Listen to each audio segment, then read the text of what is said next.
this tutorial I'm going to show you how to create this I-cord. Now I've used it for the stem of this crochet pumpkin, but you can use it for many other projects like bags, home decor and garments. So stay tuned and I shall show you how to create the I-cord. So you want to begin by creating your slip knots, and you can do this in whichever method you prefer. Go ahead and insert your crochet hook. I'm going to start off by chaining 3. Yarn over, pull through, yarn over, pull through, and yarn over, pull through. So we have 3 loops on the hook, and we're going to insert some stitches into the second and a third chain. So we skip this loop on the hook, we skip the first chain, and we're going to insert our hook into this second chain. Pull on your tension a little bit because we don't want this chain on here to go too loose. Grab the yarn and pull it through. You'll now have 2 loops on the hook, and then insert your hook into that third chain. Grab the yarn and pull it through. You have 3 loops on the hook. Now here's where it gets a little bit scary and a little bit tricky, but just take your time with it. What you want to do is you want to go ahead and remove 2 loops off the hook, and then you're going to just kind of hold on to them here for the moment so you don't lose them. We want to grab the yarn, pull that nice and tightly, and pull it through that loop, that first loop on the hook.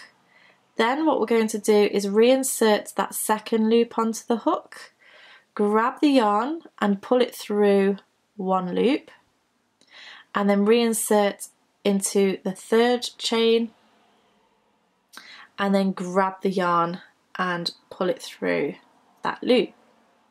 And then we're going to repeat that again. So take these loops off the hook, grab them so you don't lose them, and then grab the yarn and pull through that loop on the hook.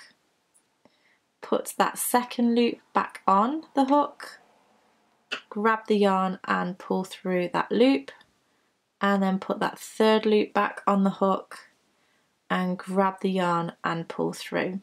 And we're simply going to repeat this over and over again.